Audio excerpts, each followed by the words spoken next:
Olá, tudo bem? Eu sou o Felipe. Hoje eu vim falar sobre dois registros muito importantes, o de escravidão e o religioso, que geralmente são muito atrelados à ancestralidade.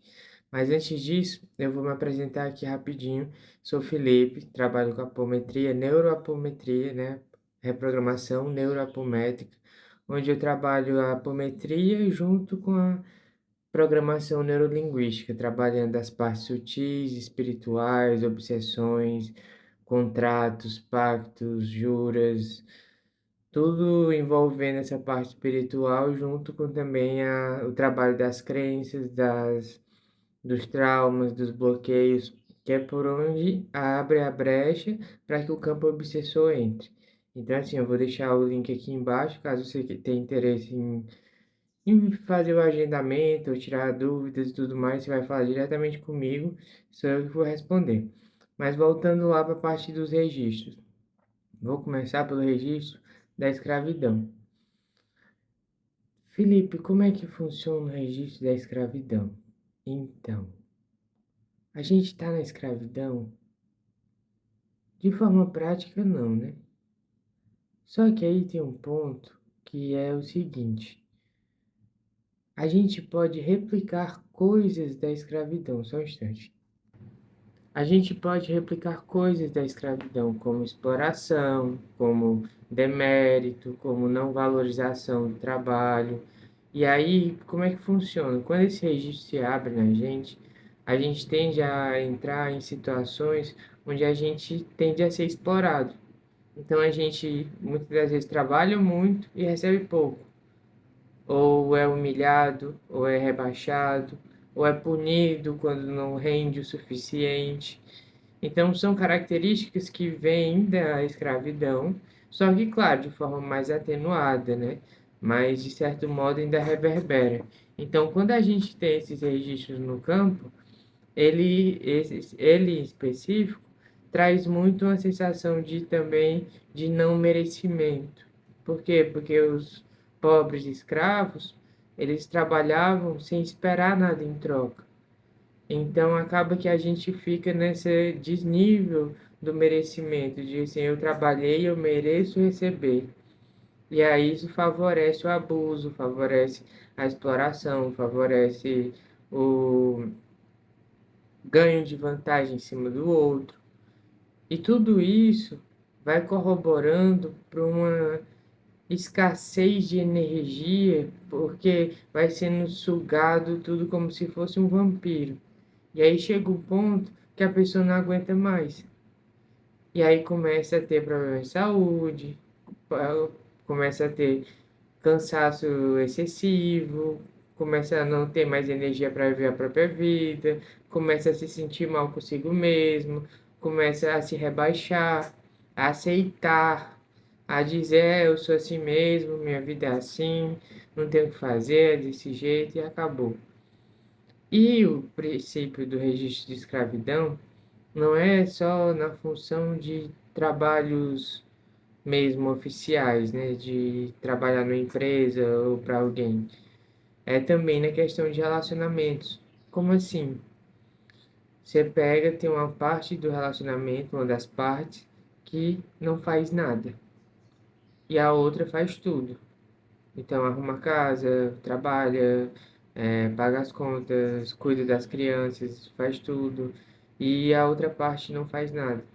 Muito pelo contrário, só diz, essa comida tá ruim, não presta, você tá feia hoje, você deveria, se regrar mais porque você tá muito gorda. Vai rebaixando a pessoa, que era o que acontecia com os escravos antigamente. E aí a pessoa vai trabalhando tanto e recebendo tão pouco. E aí nisso vai se gerando um desgaste emocional terrível. E aí como é que trabalha isso, Felipe? Observando. Onde eu estou? Está me valorizando? Independente de ser família, relacionamento, trabalho. É assim, eu estou sendo reconhecido pelo que eu sou? Aquilo que eu estou entregando está de fato fazendo sentido? ou eu tô só sendo cobrado e cobrado e cobrado e cobrado e não saio do lugar. E aí a gente começa a ter uma postura diferente, a buscar essa reciprocidade de dar e receber. Ah, eu fiz muito hoje, mas em compensação eu recebi uma bonificação. Ah, eu fiz muito esse mês, mas em compensação eu recebi isso, isso e isso. Ah, eu fiz muito dentro do relacionamento, mas em compensação o parceiro também fez várias coisas e foi muito bacana. Então, é buscar essa estrutura. Agora a gente vai para o registro religioso, que é o registro que mais pega a galera. Por quê? Porque nós fomos criados em estruturas religiosas. E isso vem desde o catolicismo lá da Europa. Quando chegaram aqui, já foram catequizando os índios, né? Para que tivessem essa cultura da Igreja Católica. Não falando da Igreja Católica, eu estou falando da estrutura. E aí o que que acontece? Dentro da religião católica, principalmente na era medieval, era um mecanismo, era um meio muito usado para dominação, para que você usasse aquilo ali para conter as massas. Tanto que por muito tempo o padre rezava de costas para as pessoas e lendo em latim a Bíblia, sendo que a maioria das pessoas ainda era analfabetas, que dirá saber latim. Então, só para você entender a complexidade que era. E aí foi se tornando uma estrutura de dominação muito profunda, onde eu não posso fazer isso, porque senão eu vou para o inferno. Eu não posso fazer isso, porque senão vai acontecer tal coisa comigo. Eu não posso fazer isso, porque Deus vai me castigar. Eu não posso fazer isso, porque assim. Ah, porque como eu sou um homem de Deus, eu não posso fazer determinado tipo de coisa. A sexualidade ficou reprimida também por conta de que era tido como algo como é que diz, que levava ao inferno por causa da luxúria e de uma série de coisas. E aí isso potencializa uma série de fatores. Tá, e como é que isso atinge na questão do registro? Quando a gente está com o registro religioso aberto, que geralmente se abre bem na infância, quando a gente é batizado, quando a gente é levado para tempos religiosos, qualquer coisa que tenha conexão, a gente abre muito facilmente. A gente tende a ter comportamentos de ritualísticas, de autoflagelo. Então, por exemplo, eu pequei, eu errei. Aí a gente vai lá e se pune. A gente vai lá e atrai situações para nos punir porque a gente não foi bom o suficiente, porque a gente não foi digno de uma atitude que leva ao céu. E aí tem várias repercussões. A questão de ser diminuído, a questão de dogmas, tem muito dogma. Então a pessoa fica muito dogmática, muito presa a uma ideia, a uma ideologia, o fanatismo também.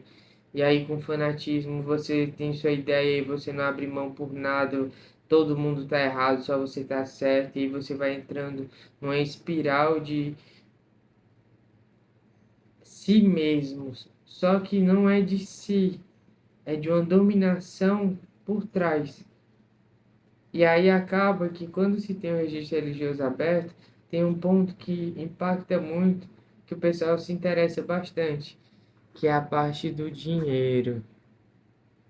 Existem três pactos que eram feitos, três votos, que é voto de castidade, voto de celibato e voto de pobreza. Voto de castidade e de celibato dificulta encontrar relacionamentos, porque você se fecha para eles. E aí, quando a gente faz esses pactos e contratos anteriormente, ou a nossa ancestralidade, isso pode continuar reverberando no nosso campo.